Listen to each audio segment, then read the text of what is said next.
Yeah, but seeing by going back to old, yeah, if it was back in the old days, uh, the way this world has changed, and the whole thing, the whole universe has changed. I wonder how we'd be. Sometimes I wonder how, if we'd lived this long. Like if the things didn't go like education stuff like that, the whole world, the whole national, didn't do all these things that's going on, like making bombs and making stuff like that. I wonder how it'd be this time, of the whole world. I wonder how it'd be standing. I wonder if it would have all this sickness and this disasters and this air disasters and stuff every day. If it never was exist the people, the white and all the other rationalities, I wonder how it'd be. I often wonder. I wonder how we'd be and how it ever will be. I wonder if it'd be dangerous or I wonder if it'd be safe. Am I talking Indian? I talked to my grandson. He's 8 years old. I've had him since he was a baby. And I talked to him in Indian. Then when he went to school, the Head Start, the kindergarten, pretty soon he don't talk to me anymore. I told him, why don't you talk to Indian no more? He told me, because there's no Indians at the school. All right, that's it again. So I quit, I guess there's no Indians. He was the only Indian, so he thought, I guess, when he first started, he thought, now he realizes what's Indians and what's what, But then he didn't realize, he didn't realize when he would start, that there was that other kid. Well, he must have thought in himself that there was other kids that talked Indian, and he was the only one. So he quit. He don't talk anymore.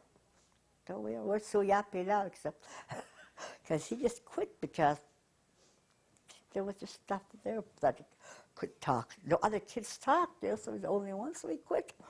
And that's just really, I wanted him to understand real good, but when he said that, so I just thought, well, drop off, been a teacher to him, But I do teach him about how to go. He goes fishing, he loves fishing, he loves hunting. He'll go with Andy Woodcock. That's what made him fail his grade one year. He failed not to go to begin this. He'd rather fish than go to school. He'd rather fish. He'll do anything to fish. So these other boys are here in town, they say, well, if we go pick up Bubba's, go fishing, his yaya will give him some gas money and some munchies to go, so they come and get Bubba's. So there goes. I'll miss school. I'll tell my teacher he'd go fishing. He failed. Boy, he quit. He go to school. But he loves to fish. He loves to go hunt. Let's go camping. And my other grandson comes to stay with me this year, and he's completely different. He don't care to do those because he's different. There is a lot of difference in our kids nowadays. Like here, we call the Indian town down there, and the uptown kids, and listen back there, and I tell, it's so different, so different. You have to get in with the white people. And I just, a long time ago, that's when we got chased away over there, outside Campbellsbury by a white man. I says, long time ago, we got along with the white people really good. And, there was nothing, we never fought with them and argued with them, argue with them or chase each other away from where they're fishing and hunting rights. The white people and Indians got along perfectly. And now we just fight with them. I'm not fighting with them. The tribe is fighting with them, I'm not. I feel so bad when they were our neighbors. Shared, we lived out in the country. We lived mostly white people, except the elders. And when they got something, they give us vegetables and fruit. We exchange, give them meat and vegetables, go fishing and stuff. We got along real nicely. And now it's really hard. Like him, he was like his fishing condition. Come back, he told me, yeah. It says I can't go fishing over here no more. They quit anymore. I got to go over here and fish with an Indian. I got very upset, I didn't think my grandson would ever see that, I kept thinking the way it was in my days, that it's free. You could go anywhere and fish and hunt and do anything. That's when I found out there is white an Indian fight with each other. Before, I put it aside of my mind, all that things going on, I just completely put it aside. And when he came back and told me that happened to him, I felt hurt and bad, you know. So I told, well, we better get a fishing license. And then when Rod Arnold bought this place, he told me, I can go fishing. He says I can go fishing. I got to come from the other side and fish because not go through it because no trespass stuff goes through here. I can fish there. So he's allowed. He asks that guy at the store, IGA, he goes fishing. But he can't go through this way. He goes to the other side because it's closed because the kids go down there and raise cane so he can go around that. So now he's back in his territory. Now there's no fish. And that was really, it really hurt me when it happened, you know. I didn't think I'd see it, you know. But I seen it, so. And right now, well, I'd like to see us go back into the culture, but in it, we're going in as a different way. Not like the way we came through ourselves, our lives. We did all this Indian things, gatherings and powwows and stuff all together. It's different. We got to do the modern way to get along with this world. We got to be modern to make it, to equal ourselves with the white people. We got to get up there. We can't go back. We got to teach other people to talk Indian, to remember the background. You know, it's important. It's important to me. It's important to her, to him. The background. You know, it's beautiful. It was beautiful. I used to think with holidays was the best days, especially New Year's and Christmas and Easter. Those were I waited for those days. Well, all together. Then later on, as I grew up, I waited for the powwow to come. Get to go there and get to visit people and see people. Oh, it's nice, you know, and stay there. I used to go camp, but I haven't went camp since my husband got killed up the powwow. And now I went this year, and it's gone. It's gone. What was there? It's different. How so? Huh? How is it different? Well, like I said, the loneliness and the people are gone. You know, it's just different, you know. It made just when you go someplace you don't hardly see Indian lady dressed, you know, dressed up like an Indian, you know, all different. Their pants is on, dressed up a different way. Like that's the old way. They wear dresses and handkerchiefs like that and shawls. Just a few does nowadays, you know. Just a few people. Just a few from those. Both tribes, just hardly any, just all different ways. But the powwows are there too, and they're also getting really modern. They have tea dance and things going on. You know, I'll tell you, when I first came, when I went to RD, when I was telling about that old sack woman, it was different. It was first a big old place with trees on top for shade, cannabis, you know, and different, you know. There was no lights, and there was no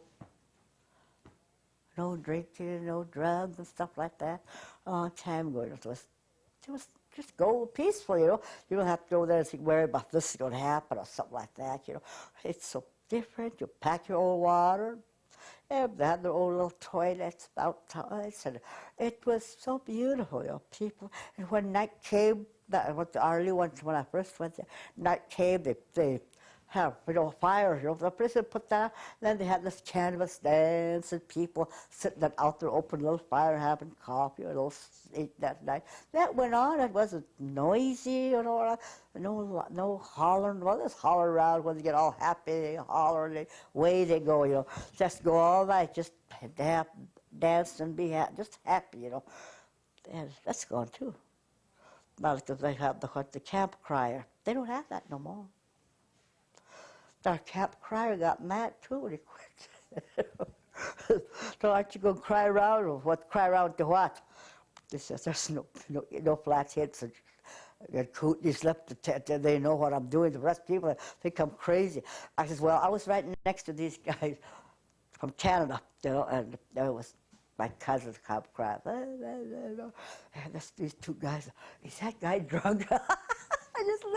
I just couldn't hold it to tell them, you know. And I told them that's our old traditional way. He was hollering around, is he drunk? It's our old traditional way. Go around, holler around like that. So our camp crier got mad and don't do it anymore. Did he do it this powwow? No, I just, no. The old powwow way could be brought Yeah, that's the way he was trying to get. They were trying to get everything back, but you know, there's people don't understand. We get business from other places. They say, "Well, what's this?" You know, we don't. I suppose if I went to other powwows, you know, and they do different things, I'd think, well, it's different. Like I went to Rocky Boy about 3 years ago. It was a friend of mine, and she took me to the powwow. There was just a family reunion in another place, and she took me.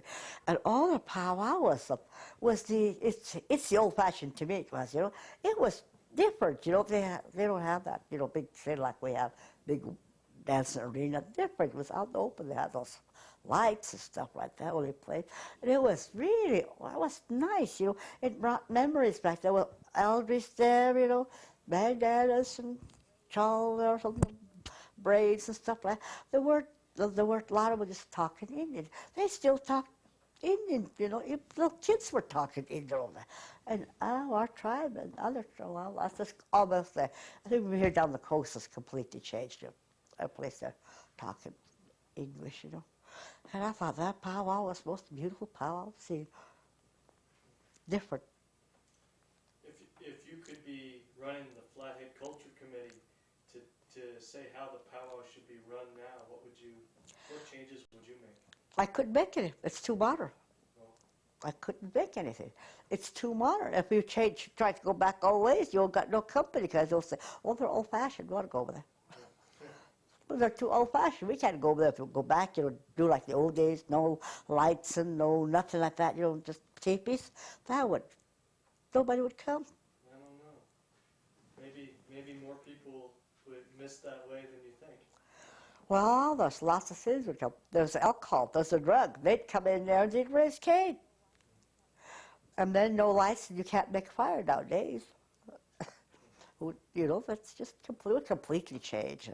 I like to see the old culture trade, like when we have these dinners they have, you know, and gather together with what's left of us, just that talks Indian, you know. I really enjoy it. I think it's really nice, you know, when we get together, just us and we talk and I think that's the most beautiful thing. I've only went once to there, but it was only once I went, you know. And Clara's been asking me. She's asked me, and I have made it, you know, to keep it going. Always something have to come up, you know. And I'd like to see this gathered together with this, you know, I'd like to see this culture and Kootenai culture get together, you know, and visit each other. What's left? There's few of them that talks over there. Few of us here talks. You know. That would, I think, be really nice. That's looking for the modern way, you know. We can't go back, you know. We can remember the right. They can teach all that, you know. It's good for other people to learn, you know, what was to learn.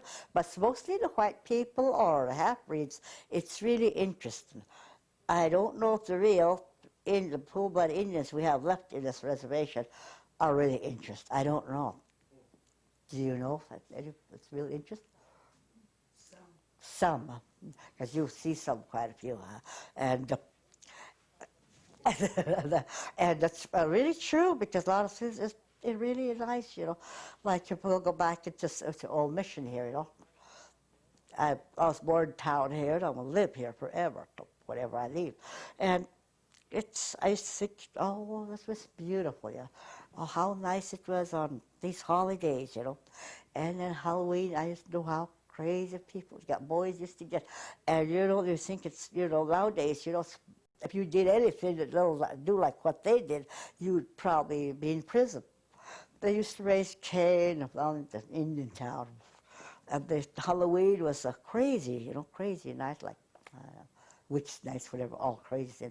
And they come and push these young boys, you know, teenagers. They push the toilets down. Or one time, that was a holiday, so they came out for All Souls Day, All Saints Day. A lot of people come to go to church, not to go crazy, you know. And these kids begin to come to I guess it's coming beginning of the modern, I guess.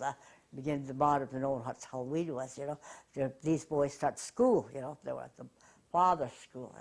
And then the girls of them. And one time, this old guy come over and told my dad, Andrew, you would have to for the wagon, come look at the wagon. Them boys did. This little shack, this little house where I was born, peaked Sabine, his mother, Susa stayed there, and what you call it, came there. Sween. Some of them, they were up there for the holiday. You know. Them boys took their wagon, a wagon, and put it on top of the roof, and it was like that. How the boys did it, they had it up there. My dad says, I'm going to round them up. I know they're at school. I'm going to go. He went to the father. So him and the father had a big argument. Father told him, don't take them out. So Father, come here. Come down and look at the people come to church. Is that the way that you treat them boys learn? They're going to school, your school. Is that what they learned? Oh, my gosh. They're going to hell. They're going to hell. Oh, my dad got all these boys. So the boys, I don't know who's alive left from that boys. I don't know who's alive them days yet. And they had to get that wagon. They climbed. So how did you get up there? Well, they put it down. They hid the ropes, and they turned their horses loose. So they went and they had that hard time getting that wagon. You guys didn't have a hard time putting it up there. If it's going to take you a week, you guys are going to work on the old Father told them, going to hell, swindling, devil, swindling. All the boys, they thought they were going to hell. Maybe they did. They finally got the wagon down, and they finally found the horse. The other horse, my dad had to go to Ronan to catch up with one of them. One of them got lost uptown, and the white people found the horse. And boy, Father Tom punished them, they had to say, more roses than they usually did because of what they did, I thought my mother said, my shit is your noodles to suyap, you see. They're already learning from the white people doing that. I don't think they learned, I think they just got goofy themselves. Just have this crazy idea, and they used to knock them. Then this old man, he was blind, blind Barnaby. They used to push his toilet down, and he was blind. He'd manage if somebody come and help get it up. And he told Father Saul, they do that to my toilet every year. You're going to hell for sure. They weren't going to heaven.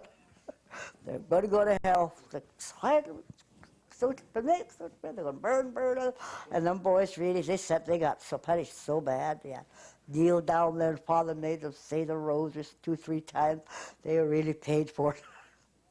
The only way they would get to heaven is they had to repent, My brother Pete was much.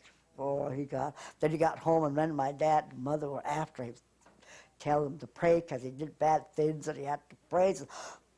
Just that I prayed so hard I turned into God. Oh, he was crazy because my grandparents made him pray. My mother and dad, and he prayed all day at school. Come back and prayed, so he thought he turned into God. That's crazy things they used to do. Those missionaries didn't like the gambling too much either. No, that never did. I don't gamble, but I used to hear things what Father Talbot did. But that's why I don't gamble. That's why I don't gamble at all. I tried once, but I can't. It was put in my mind so bad that it just bugged me. I believed them too much, I guess. And I don't gamble. Every time I gamble, I think of the devil. But I drink, and I think of him too. He's going to get me. I know he's just waiting for me. And like my kids, I holler at my boys. One that's married as an adultery. Divorces. That's what I get my kids for. And my oldest boy says, I know for sure I'm going to hell the way Bob talks. I said, well, you got to repent. There she goes. I'm going home. Because I preached them, divorce and don't do this. I got from my daughter. I said, there's no hope for you, that's for sure. She says, Mom, you preach too much. Well, if I don't, who's going to tell you these things? Like to her boy, I got a lot of girls that comes in and out, I preach them constantly. Then they're gone. Oh, they don't want to hear me, that's why. And some come and ask me, tell me this, and I give me an advice. And I say, oh, no, I'm not Dear Abby. For a long time, I was Dear Abby, constant every day. That's mellowed down. Every day they come and tell me, you know what, I have some problems too. Who's going to listen? Nobody listens. A lot of them comes and, you know, they come tell me their problems. And, oh, pretty soon I got to be their lawyer. And do, oh, yeah, let's get a little too hot, a little too. Yeah, this lawyer charged, you know. This, you know how much I paid dear Abby to tell your stories? I said, oh, well, you're the only one we can talk to, you know. People that don't have no more parents, you know. God, lonely. Even my niece from Spokane, she comes down, you know, tell me some stories, old Indian stories, because she understands Indian. I tell her, make her laugh, a lot of things. Just to come to talk to me. My girl Rita comes, and just to talk Indian, you know. And then there's kids all, you know, all my grandchildren has a respect for me for being not a gambler. And I'd like to learn how to play. I know I played bingo, but see, it's also modern. It was when I went to bingo. I know how many years I went to bingo, and I went to bingo, and I was sitting by her mom or aunt. You know, I don't. Oh my gosh, it's changed. I thought they still use beans. Christine told me, "Where have you been?" Since the Earthlines.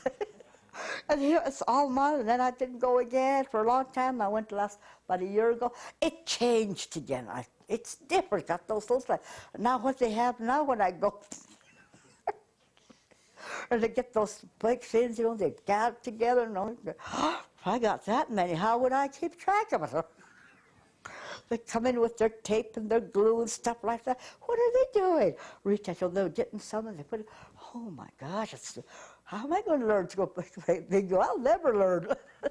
I'm a slow learner. I don't know if I could make it. Her boy told, come on, let's go to bingo. Oh, I might do something crazy.